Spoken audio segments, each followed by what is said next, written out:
find when it comes to other women that, because I actually wrote a book, Single, Successful, and Satisfied. And it's like Amazon #1 bestseller. And I teach a class on it because what I notice is that a lot of women get discouraged when it has been a while and they haven't found that man and they're just like, oh, where is he? And, kind of thirsty, maybe. I think that's the word we kind of use, whatever. And just learning how to satisfy those empty places in more positive ways, whether it's career, hobby, traveling. Those are really things that I think can help sustain the modern women as we're in this pool of dating, also. Yeah, I would agree. Dr. Elizabeth, what do you think? Because obviously you see men with the mentoring program and you've been doing it for a while. Where's the disconnect with men? Do you think men maybe not want to be marriage minded, or like what do you think is where's the disconnect? Because back in the day it was like people wanted to get married, but now it just seems like a lot of guys aren't interested. What are your thoughts on that? Yeah, so I think that a lot of men, and I'm a strong advocate for men also. Through my healing, I've learned to like speak up for them too. Mhm. I feel a lot of men have been hurt. I feel like, we can, a lot of things have happened to women, but also things have happened to men when it comes to the ones who have been open, the ones who have given their hearts. It's been abandoned, it's been stepped on, they've been betrayed. If a divorce happens, there's a lot of women who go after a lot of things, and that man becomes like stripped down. And so, whether that person wants to like re-engage and trust someone, it takes time. And some people have done the work, but not everyone has in regards to counseling or really healing. I know we talk a lot about women healing, but we really don't speak about men healing and the journey that they need to go on to really like be ready and to deal with the things that may have happened in their past. And so to me, like that becomes a big thing where they have really built up a wall and they are comfortable in their bubble or this space that, may just be them because it's quiet. I don't have to, some of the things I've heard, I don't have to have someone yelling, nagging at me. All I got to worry about myself. And some men actually enjoy that. And so to get back into something where they don't know it may be good at first, but to really like connect and marriage, that's a whole nother story because you don't know who you're going to get. The dating person that some women put out is not the same person that they will marry. And so that I think is something that we see on both ends. And so it deserves respect and conversation openness on both sides also. I agree. Mhm. Yeah, Mhm. because I I posted a video, interviewed someone a couple of weeks ago, and she was talking about a man over 40 who was never married or have kids. She's like, something's wrong with this picture. And I was just like, wow. But and the video went crazy. It's like almost at 200,000 something views. And there were a lot of men like, yeah, I never married or I never had kids. I've dated several of them. I don't think that I don't, when I talk to the guys that I've talked to, I don't think it's all of them don't want to be married. I think that unfortunately some of their view of marriage has also been skewed, or it creates this distance where it's not something they have to rush and be urgent for. I had talked to one guy who was over 40 and no children. And he was saying, and he was, definitely career driven, but he was like talking about his circle and how unfortunately there are some men. While we think about we're the only ones who sit in a marriage where we're not happy or not satisfied, or we feel the pressure of trying to make somebody proud, and we're seeing that what we may have judged and thought was a good fit when we were 19 years old, because I got married at 18. So I definitely understand. But who I am today at 43 years old, divorced and having children, and still a person who has faith and believe in the Lord and things like that, and having a career and a purpose. And I met my husband my then husband when I was 16. When I tell you I overstand you, like I knew and still know that I am meant, and Sean knows I does not just desire, I'm wired to be a wife. Like I don't, I'm wired to support a husband, multitask because I'm purpose driven. Don't get it twisted. I'm gonna still do my things, like and will still be a housewife while I'm flipping money. Don't play like flipping some type of business. Exactly. Like that's who I am, and find joy doing it. You know what I Mhm. mean? And my day might be long, but when I laid my head in my bed next to my husband after doing hair, I ran a daycare business, taking care of our family, fixing the dinner, making sure he had what he needs to go to work for the day, and could still go do grocery shopping at night while he's probably watching his favorite show or game. Come home, and when we got to lay our head on the bed, I felt so accomplished and fulfilled in doing what I do. That's me. Yeah, Yeah. Now, I make no apology for it. And despite experiences that have been less than favorable, I ain't changing my narrative for nobody. I hear you. So, but what I learned is that yes, women are taught different because we are. I was groomed to be a wife, talked about the value of it, blah, blah, blah. Some men talk about how that wasn't the conversation around them. So that makes it challenging to aspire towards something that there was really not a whole lot of talk about. Number two, men sit in relationships that they're not happy and content in either, and then they gonna share it with their male friend group. And some of them jokers are single. And then they turning around talking about, well, why do I want to be in that? Because I'm happy, at least like you just talked about. I'm at peace. Right, Elizabeth? You was like, Yeah. they said they at peace. They ain't got some woman nagging in them. And you're hearing the stories by way of their personal relationships, right? But Yeah. then on top of that, it's also some of the, I tell people all the time, I see some of the women that's turning men away. Some of these heifers is weird. Some of the things that that we had a whole debacle about the cheesecake factory Yeah, and that was how it's an inappropriate place for a date, right? yeah. We've got people, we got some of the stuff that the women say some of the stuff that the women say on social media that unfortunately, um, whether we think so or not, man, it's representing the female species. Like, and I don't like it. It's misrepresentation because it's not everybody, but it's a thing. So I don't think that it's always men just don't want to be married. I think they're approaching with caution just like we are in Mm, their own ways. And they're preserving themselves because another thing this man said, he was a firefighter, very successful, had his own home, all the things. And he said, do you know that a lot of my friends are in circumstances where women have literally just kind of put them in that position to get child support? This is this man's fear that his consideration about having a baby, instead of it being a moment of joy and partnership, for some people, it's a plot and a ploy. Like, I want to get a man, make sure he got a good job, and then we get pregnant, and you get to keep the baby and take this, get this man's.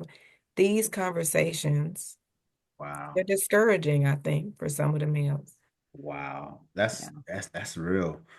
Um, yeah, because that's a conversation right there. I know the comments gonna go crazy, but let's be respectful. Uh, how, Dr. Elizabeth, how can women balance independence with the desire for partnership? Yeah. You know, I think at times, when a woman is like independent and has her house and her car and looks like she has it all together, it's empowering, but I always have to look at like the flip side of what a man sees, right? On one end, I think he that's admired, but on the other hand, I think there is that question, what role do I have or what can I bring to the table if all this is already in play with that?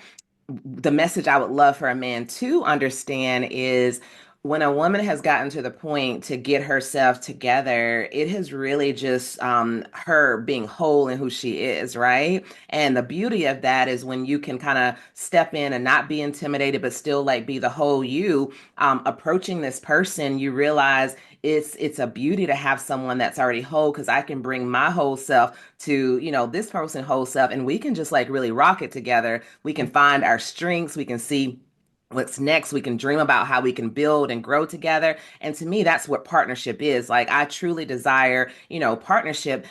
There's a lot of things I do in the world, but for me, I can't fix everything that needs to be fixed. I still love, someone to tell me, sit yourself down. You've been like working too much. Like, let me submit to that. And take a rest, but currently it's me like not doing that and not having that. So to me, those are the things that's what partnership looks like. Someone looking out for you, someone working with you, someone building with you so that you're able to like have like passions, like conversations, spiritually connecting, all that is what that looks like. So yes, I wholly believe you can be independent, embracing all that and still have a whole bunch of room available for that partnership to come in to really like, accentuate what's already have been created by both of you. Mhm. Yeah, That's good. gotta have the teamwork because Aquila, I know you big on teamwork, and I I mean I've seen videos you putting living rooms together. You building all kind of stuff. Aquila, Mhm. I love you it. can build houses and everything, I so love it. talk Mhm. about partnership. I only can imagine. Absolutely. Yep. And I think, unfortunately, you know what I've learned too, Sean and Elizabeth, is that some people have muddied the word partnership. Mhm. We live in a world, y'all, where I'm learning that all the beautiful things that I heard growing up, people have really attached a negative or a condescending viewpoint to that thing. And like I've even heard, and the thing is they can trend anything. People will trend anything. They'll throw anything as a trend. I don't want partnership. I want the head of a household. Ooh, I don't. I'm, I'm, oh, because I really think they can be one and the same. Like you can still be a partner and have a man who's the head of a household. Because no matter what that partnership dynamic looks like, it's people working together. We're coming together with a common goal. And that common goal in the partnership, outside of having your own individual unique purposes, we're trying to advance this family and leave a legacy. You know what I mean? Yeah. And so, but I heard people say, I don't want a partnership because in their world, they've created a definition that partnership means 50-50, where that conversation gets annoying. But I'm just like, partnership means you're working together. Like this is crazy. So you'd be surprised that and then this is the stuff, unfortunately, Elizabeth, that we become up against. Sean got out the game, so he ain't tortured no more. You know what I mean? Doesn't have to be tortured with some of the craziness out of here. God bless you and your beautiful wife. Amen. That y'all ain't out here in the streets, but in the streets, amen. They are. They're wilding out here. They're wilding. You know what I mean? And then if you say independent, meaning your ability to still manage certain things outside, because you want to do that. You want to be able to function. That, when you turn your back or you go on vacation or he does whatever he's doing, I can still do things. Yeah.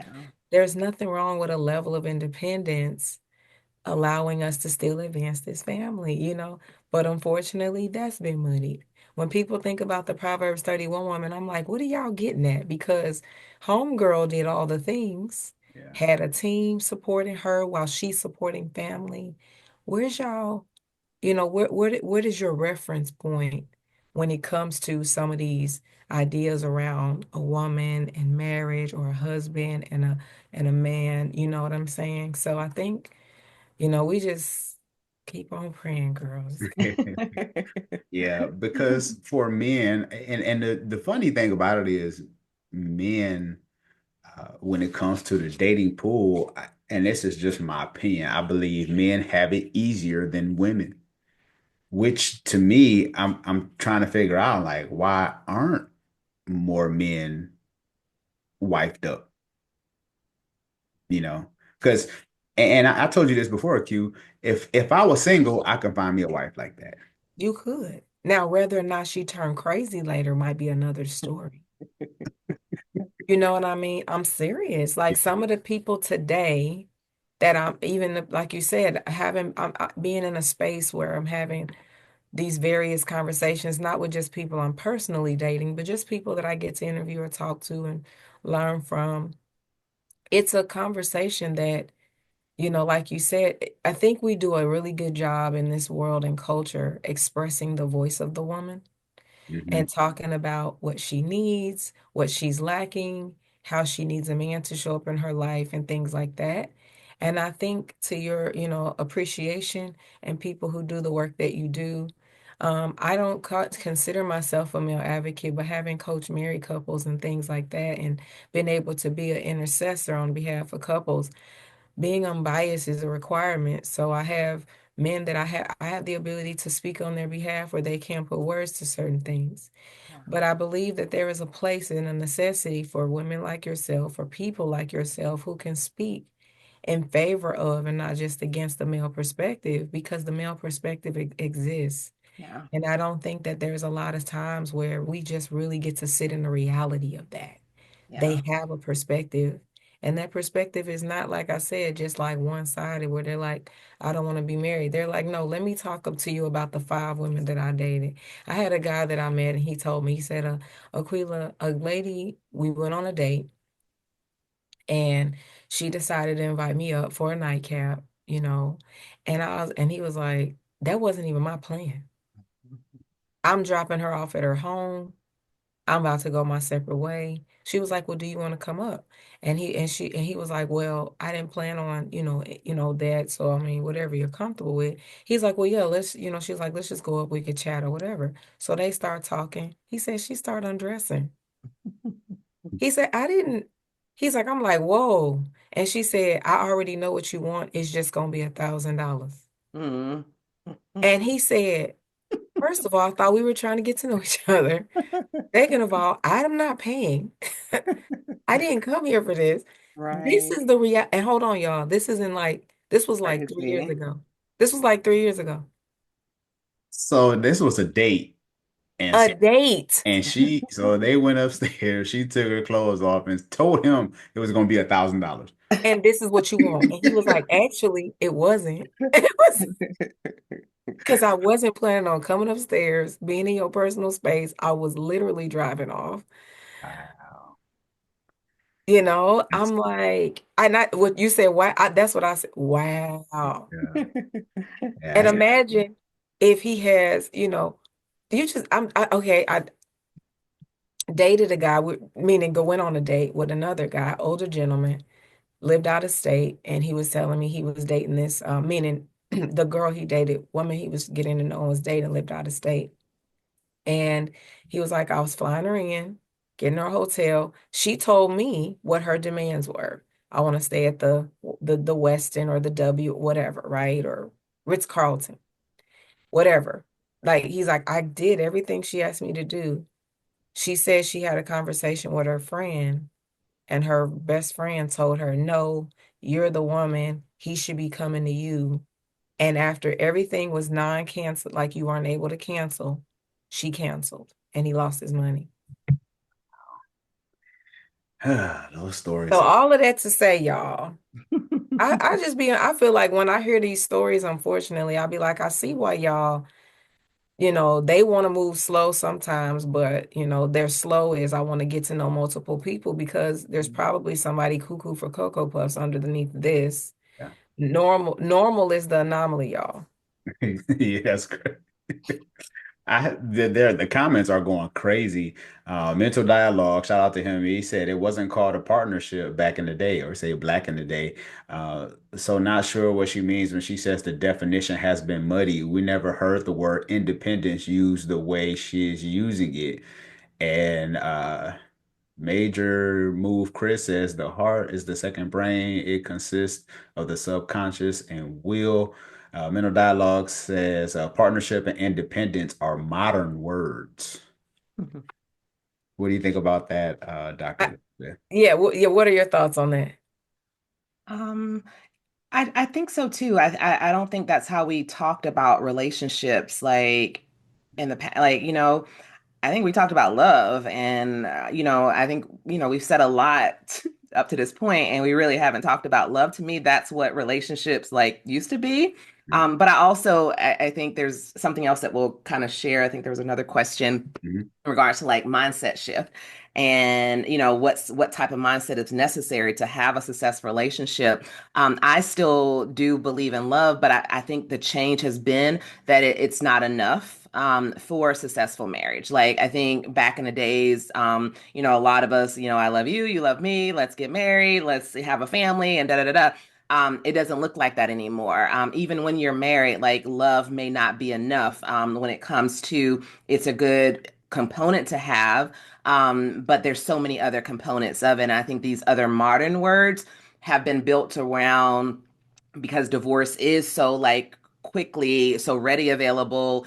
People will get married and within very quickly be done with it. The ability to like work things out, the ability to like talk through, some of those have the open communication, open dialogue. To me, those are words that also should be a part of the conversation. We talked about dating and evolving and even being more modern with it. Like I don't remember hearing those words as often either, about the importance of communication, the importance of it was really like love, marriage, da da da, and it was very, and there wasn't a lot of conversation. And so because I think there's so many things happen and people are realizing they don't have to stay stuck in a toxic situation or in a marriage that isn't very healthy for them. You have those side, and then you have some who give up real quick with the process of it. And so it really is like redefining to me like what your purpose is for wanting to get married. What does that look like to you? It's one thing to be marriage minded, but really like what does marriage mean to you? Like there's so much underneath that, and to really have the time and the conversation and talk about what that means. To me, that's where a big focus should be as you're trying to move forward or learn if this is the right thing or not. Mhm. And I would say in regards to that too, when you say a modern word, in what era do we consider modern? Because being 43 years old, I've heard the word partner in my past life. Now, if you are a person who's probably 60 or 50, I don't know, I can't speak to that. But in my household, the word partner was a big thing. And in fact, it was actually something that in the event when with my parents, because my parents ended up getting a divorce, but much later in life, but they split up. And one of the complaints or one of the things that they talked about was needing the partnership from each other. And when I say muddying it up is because there is a positive aspect to partnership, and there is now a negative connotation that I feel that people are unfortunately associating with that.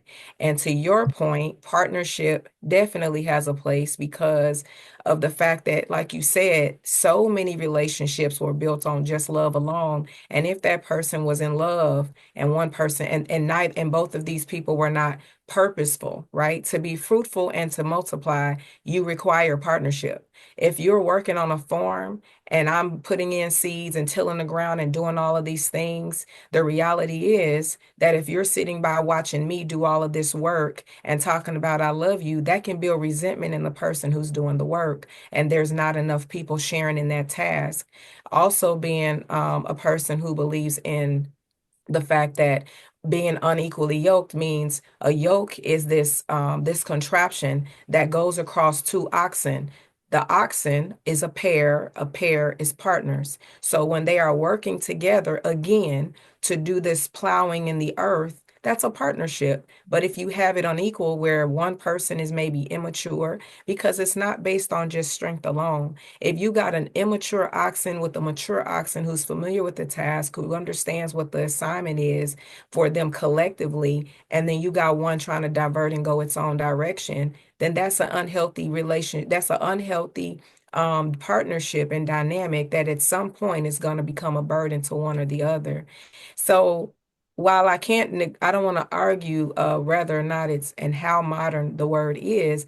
I can understand that it may not have been something that us as a culture has always known, but I do believe we do have a place to say, hey, what we've been doing, there are certain aspects to this that may need to evolve and that may need to work out. And there has been several people that I've come across that have gotten tired of doing majority or all of the things, whether that's a man or a woman. Because I met a man who was like, I did everything. I paid all the bills, and then I could barely come home and get a meal. I don't care what aspect or dynamic of partnership you are looking for as an individual. at some point that can be tiring. And I think of it like a bank. You know what I mean? Sometimes we have to be willing to sow, and not sometimes we're signing up to sow. Love is not self-seeking. We're signing up to sow. And then but if some people are cashing out and cashing out and cashing out all the time and they've never given anything, I don't care how much love you got packed inside of your bank. At some point, you're overdrawing. I agree. That's what thought. I ask people, I say, are you making more deposits or withdrawals in your relationship? I think that's very important. Because there's been times, I'll be on the struggle bus and I got $17 in my account. I can't pull 20.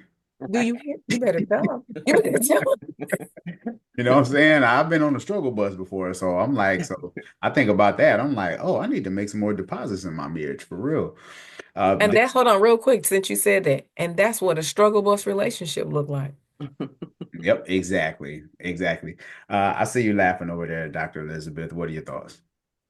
Yeah, I agree. I think the importance of understanding that it has to be mutual with deposits, give and take. All those things are kind of necessary and important when it comes to things. I think there is some mindset of some women who look for a man to completely to take care of them, or a man who looks for a woman to completely cater to him. But learning like that give and take, right? It's a necessary thing. And, it's a beautiful thing when it is in alignment and there is balance between that. And so, yeah, I think that's how I feel on that end.